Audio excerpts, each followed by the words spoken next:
Alors, petit retour d'expérience sur un appareil que j'ai pu découvrir dans une boutique de jouets, Jouet Club notamment. Et c'est un jet radiocommandé en polystyrène, propulsé par deux moteurs avec hélice. Un appareil piloté par une radiocommande à 2,4 GHz,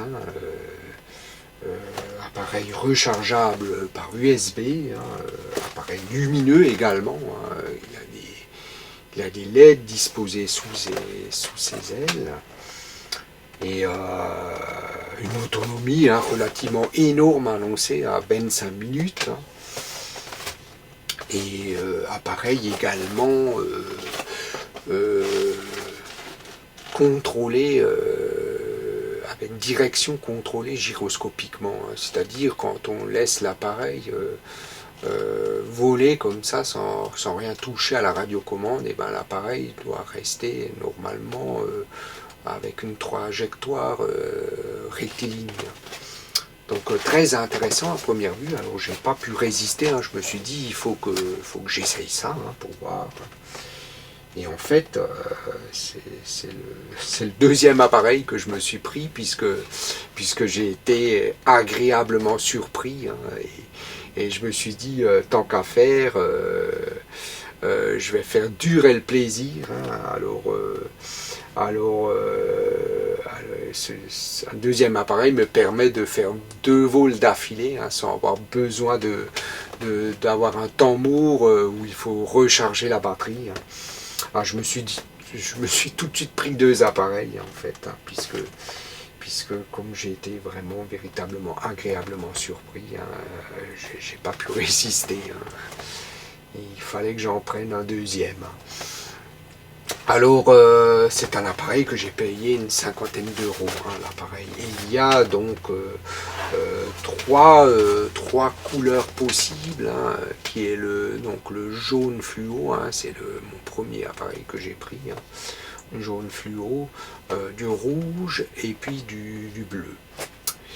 Alors, on va donc ouvrir cette belle boîte. Donc, c'est donc un appareil nommé Jetplan, et puis conçu par IR-Drone, qui est une structure de l'organisme IR-Core, qui est un fabricant de jouets français. Donc l'appareil a été conçu en France et fabriqué bien évidemment en Chine, comme beaucoup d'appareils de ce genre-là.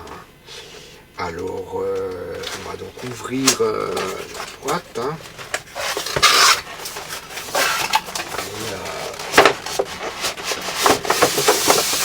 Voilà. Donc voilà l'appareil, un bel appareil.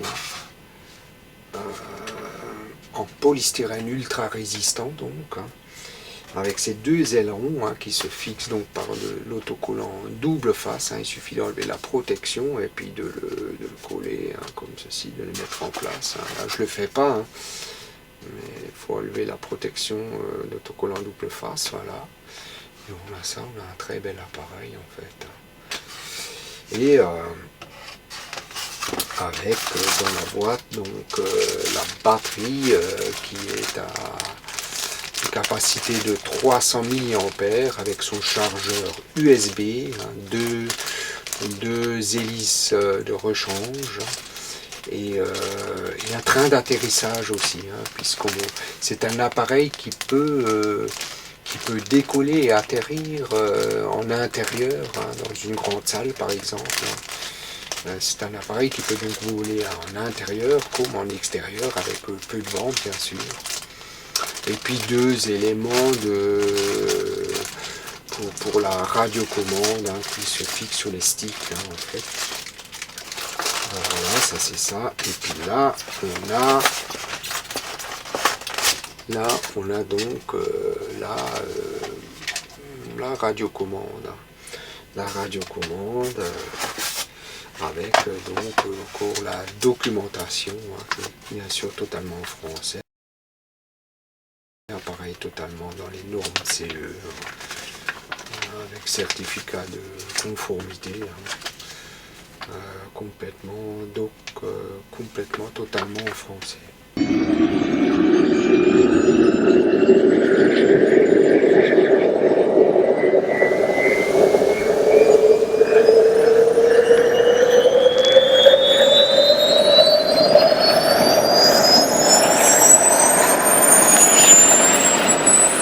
Alors, l'appareil a donc des LED, des LED placés sous les ailes, qui s'illuminent lorsqu'on met l'appareil sur on, comme ceci. Donc, c'est très lumineux. Excellent pour le vol en soirée, ou lorsqu'il fait relativement sombre, lorsqu'il y a un plafond nuageux très épais. C'est très intéressant. Donc l'aide que l'on peut couper normalement avec la radiocommande, je n'ai pas essayé. C'est comme qui dit, c'est pas un test, c'est un retour d'expérience, puisque quand j'ai acheté cet appareil, j'ai pas cherché trop à comprendre. Je me suis dit, je veux voir un peu qu'est-ce que c'est, comment ça vole. Je n'ai même pas lu la notice en fait. Alors, je suis allé sur le terrain et puis j'ai mis ça en route une fois, sans avoir rien lu, comme ça, à l'arrache. Mais ce sont des LED qu'on peut normalement couper avec la radiocommande. Et pareil, l'appareil a deux ou trois vitesses de moteur possibles. Ça, je ne savais pas non plus, je l'ai lu par la suite. Puisque la première fois, je n'attendais pas grand-chose de cet appareil. Pour moi, je voulais juste essayer, quoi. Et lorsque j'ai volé, c'était tellement plaisant que je suis rentré pour recharger la batterie, et pour retourner sur le terrain et refaire un vol. C'était trop bon.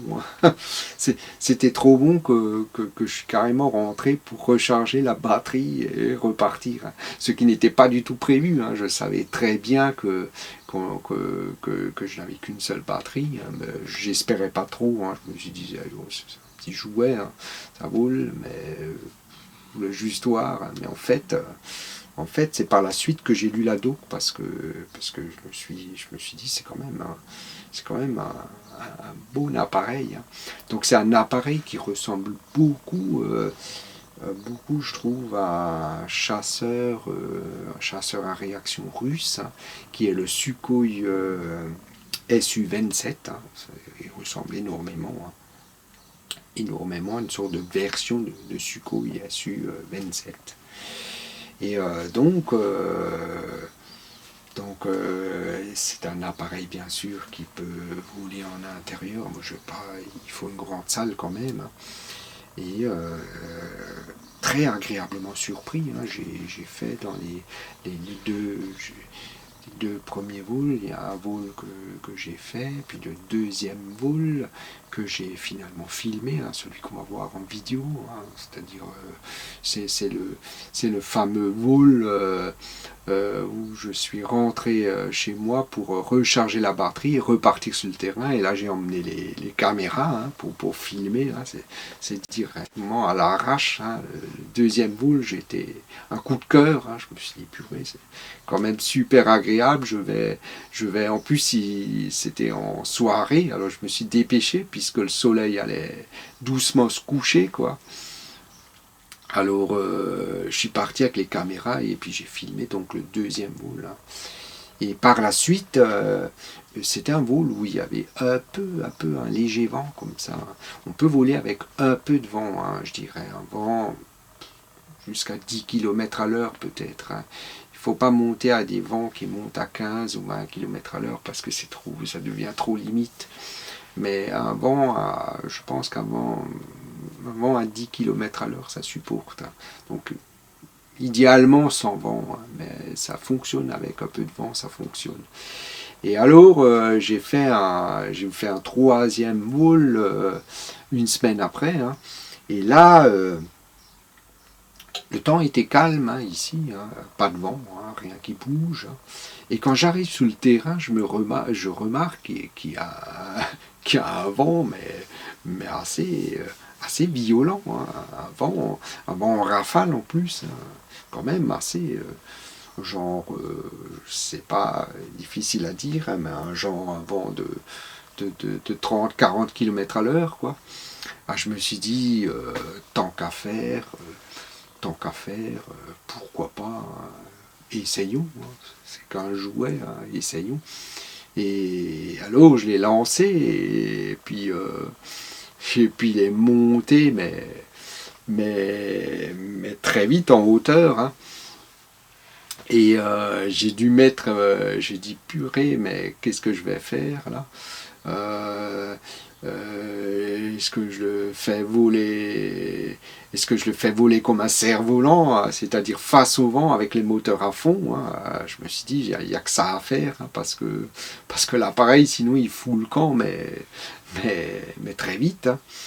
Alors j'ai fait voler en fait comme un cerf-volant, je l'ai mis tête en face au vent, et j'ai dû mettre les moteurs à fond, parce que j'avais pas le choix, il n'y a pas de commande de profondeur, que les commandes des gaz, quoi, à fond pour que l'appareil ne parte pas. Mais en fait, même à fond, il partait, et en plus, il montait. Alors par moments, c'était du vent en rafale, alors il arrivait plus ou moins à partir doucement. Mais là, après, par coup de rafale, ça arrivait, il partait, mais vite. Et en même temps, il prenait de l'altitude, mais énorme, assez fort. Une altitude assez forte. Vraiment. Et au final, il s'est retrouvé. J'avais plus le. Je me suis dit, alors là, je suis emmerdé. Il est parti à une vitesse et à une distance que j'ai estimée, franchement, honnêtement, ça devait pas être loin de 200 mètres. Pas loin de 200 mètres, entre 150 et 200 mètres sûr. Il s'est retrouvé là, et je me suis dit, purée, mais la portée de la radio, elle est de 100 mètres approximativement. Et là, je suis à une distance mais énorme, et j'avais encore le contrôle. C'est ça qui est incroyable, j'avais encore le contrôle. Je me suis dit, c'est pas possible. Il est pratiquement à pas loin de 200 mètres, et heureusement j'avais le contrôle. Donc dans le malheur du problème, il y avait la réjouissance du fait que l'appareil a une portée beaucoup plus importante que prévu. Alors là, ce que j'ai aussi fait, l'appareil a peut-être été testé avec des piles rechargeables. Les piles rechargeables sont souvent à 1,2 volts à peu près chargées. Et moi, j'ai mis de véritables piles. Alors, les véritables piles, quand elles sont bien chargées, elles dépassent souvent les 1,5 volts. Elles peuvent monter à 1,6, des fois peut-être même un peu plus. Donc, ça joue peut-être. Ça a dû jouer. Mais l'appareil s'est retrouvé à pas loin de 200 mètres. Je me suis dit, purée, là, il faut que je le fasse tomber, parce que sinon, je le retrouve plus. Et là, j'ai coupé, j'ai descendu le manche des gaz à fond vers le bas.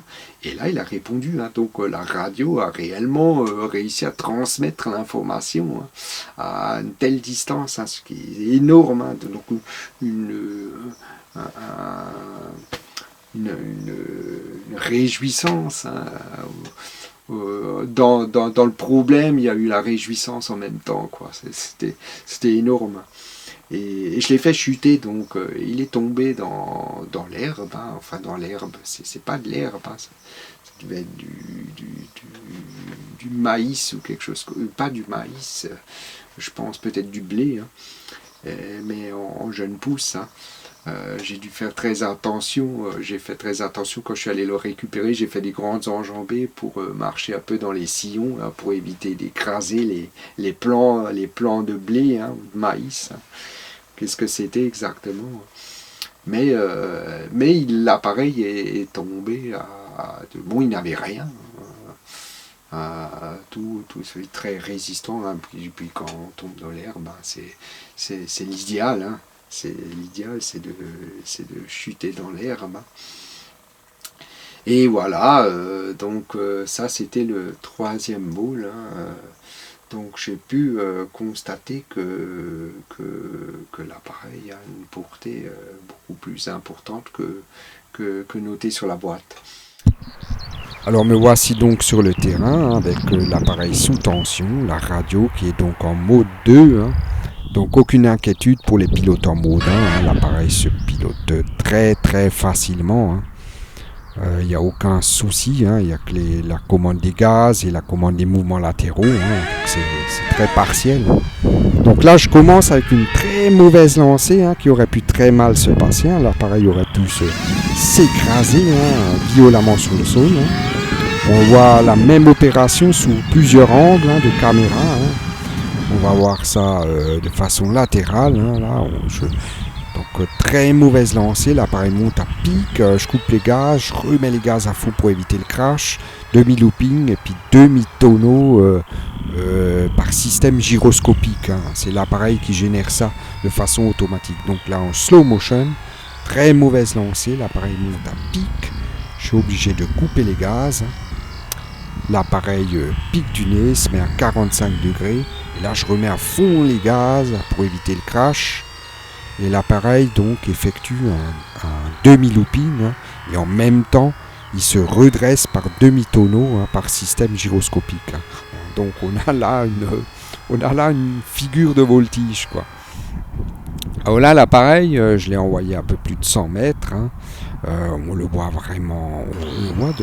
vraiment loin vu sa couleur jaune fluo et puis vu le soleil qui est visible. Alors on peut se permettre de s'éloigner si on a l'habitude si on est suffisamment expérimenté pour ça aussi, sinon il ne faut pas exagérer non plus.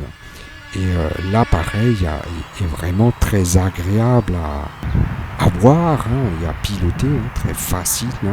Il n'y a aucun stress. En fait, il n'y a que du bonheur. C'est du zéro stress. Zéro stress, zéro risque. On peut se permettre de faire du RAS-mode, très proche de soi, qu'on ne ferait jamais avec un jet radiocommandé un réacteur, ce serait beaucoup trop dangereux. Après, bien évidemment, ça reste un jet. Il faut quand même avoir une certaine notion de pilotage, parce que si on n'a vraiment rien piloté de ce genre-là, jamais, ce sera pas trop évident, mais c'est comme qui dit, il n'y a pas de stress. Et là, petite montée en altitude. En sachant qu'il y a un peu de vent, je monte face au vent, un petit vent de 8 à 10 km à l'heure, que l'appareil supporte très très bien. À partir de 15 km à l'heure, il faut s'inquiéter, il faut éviter. Mais 8-10 km à l'heure, il n'y a pas de souci. Là, on peut vraiment profiter pour se laisser aller. Et là, je vais le faire passer carrément sur le soleil. C'est pas vraiment un inconvénient pour moi, mais il faut éviter. Le sens de l'appareil, c'est la vitesse, comme je dis toujours. Et plus l'appareil va vite, plus le sens est déterminé.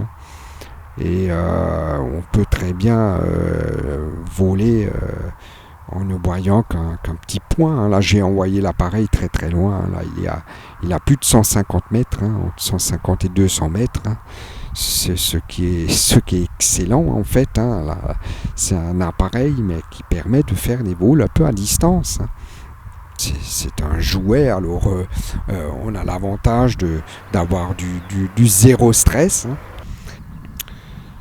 Et là, je le fais revenir dans l'intention de passer très très proche afin de pouvoir l'admirer au mieux.